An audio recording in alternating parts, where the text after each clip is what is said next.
I don't know how I follow that from Seth,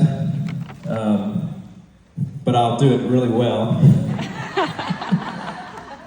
So she's always asked me to speak, and no one came to see me, but I'm glad to, and it always stresses me out all week. I got work going on, Leah's busy getting it ready, and I've got this in the back of my mind, but I'm always happy to do it, and I'm always happy to reflect on what Mary Kay has meant in our lives, and especially, just given that, I was thinking the other day, I'm like, man, it's been, since 2007, we've been on this journey, which incidentally is the year before Joe Flacco started in the NFL. Where are my Steelers fans tonight? I see you. So anyway, it's a lot of history to reflect on. My first memory, Julia already mentioned it, one of my first memories of my first Mary Kay event was Leah's business debut. I was leaving so Leah could have the living room of our $500 a month apartment. And I was on my way out, Julia's coming in, very pregnant like she said, and I just remember that, hey, do you have any shoes I could wear? I forgot the shoes I was gonna wear. And so that was amazing. So she was 7 months pregnant with her eldest daughter.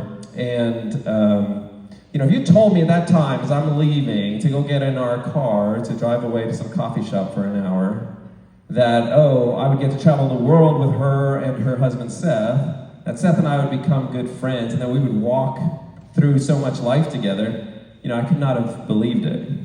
To put a finer point on it, if you had told me that 18 years later, I'd be drinking mojitos with Seth, playing shuffleboard on the deck of an Alaskan cruise ship in a howling Arctic wind, watching porpoises swimming away, I would have said, there's no way.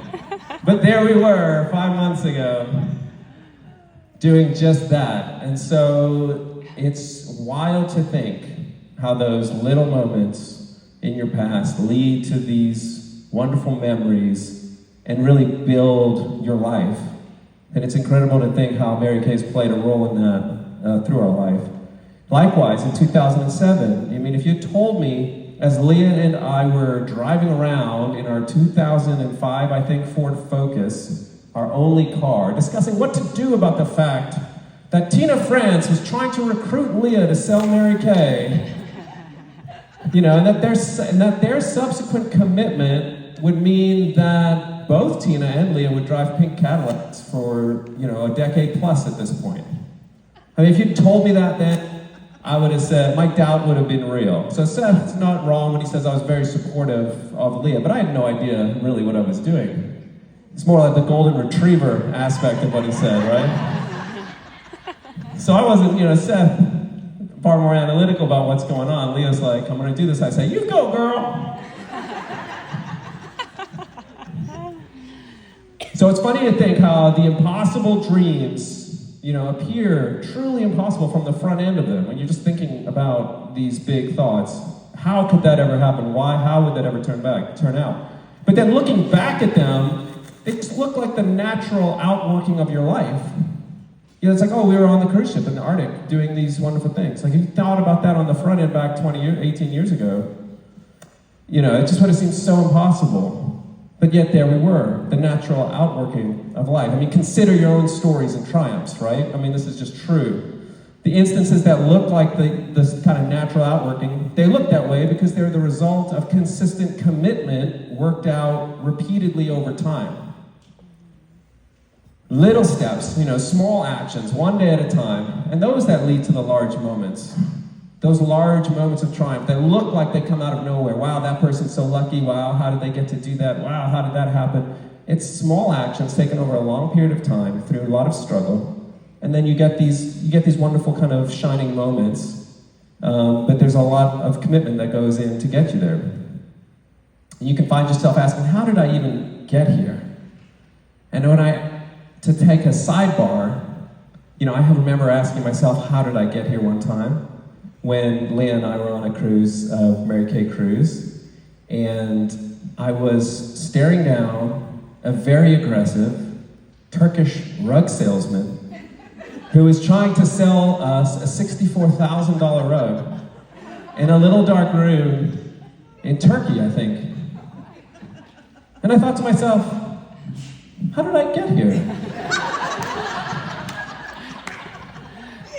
So it was a Greek Isle cruise, and Leah and I had agreed to an excursion. We're like, yeah, this excursion sounds cool. We're gonna go learn about Turkish rug making. So little did we know it was gonna be like this high pressure power sales situation. So the event starts amicably enough, they're serving coffees and they're serving food, and they're showing, oh look, it's hand woven, and these guys roll out, and the carpets are bigger than that backdrop there, and they're like throwing them around the room. It's very impressive, and you're all sitting on these little benches all around the room, big group of us. These guys are coming in, throwing the rug, showing how they're built, giving us coffee, giving us snacks. And then as it wraps up, it quickly devolves into what I would only describe as a police interrogation kind of situation. Where they immediately separate the witnesses, right? It's like, you gotta go over here, you're over here. They don't let you talk to anybody. The room was flooded with salespeople, and they literally cordoned you off and ushered you into small other rooms where they could do this high pressure sales situation. And at the time, when that happened, we'd been thinking and saying, maybe we should get a rug, Yeah, they should do it. We should get a rug, we'll get a souvenir. So we went in there yeah, let's do it. Let's get a rug. And he lays out the rug, and so I'm like, how much is this? $64,000, he says. I'm saying, okay, reasonable price, I said. And at this point, I'm panicking, so I just literally bought into it. I'm going to be this guy who's gonna haggle for the rug. So I'm like, this one, no good. We need something smaller, it's not gonna fit. This won't fit anywhere. We need something smaller, show us what you got. So he brought out a smaller rug. And I'm walking around, I'm literally feeling the rug. I'm turning it over so I can see there's a price, it was on the back corner. I saw it when he checked the last one, it was $15,000. So I was like, no, we need something smaller. So I get down to a smaller rug, which is, a quarter of the size of this banner up here. And still, it was $8,000. And I'm making a big show of it. I don't like the colors. I don't like how when I rub my hand this way, how you see how the color changes. What is this? Then finally, I offered the guy $1,500. We'll get it for $1,500. I think I was getting into the role, And thankfully, he rejected our offer. Yeah. Thank the Lord, he rejected our offer, and we got out of there. But anyway, that was a great story. But how did we get there? How did we get there? How did we get an adventure like that? And really, it was just Leah's commitment. Daily commitment over a long period of time, consistently working it out,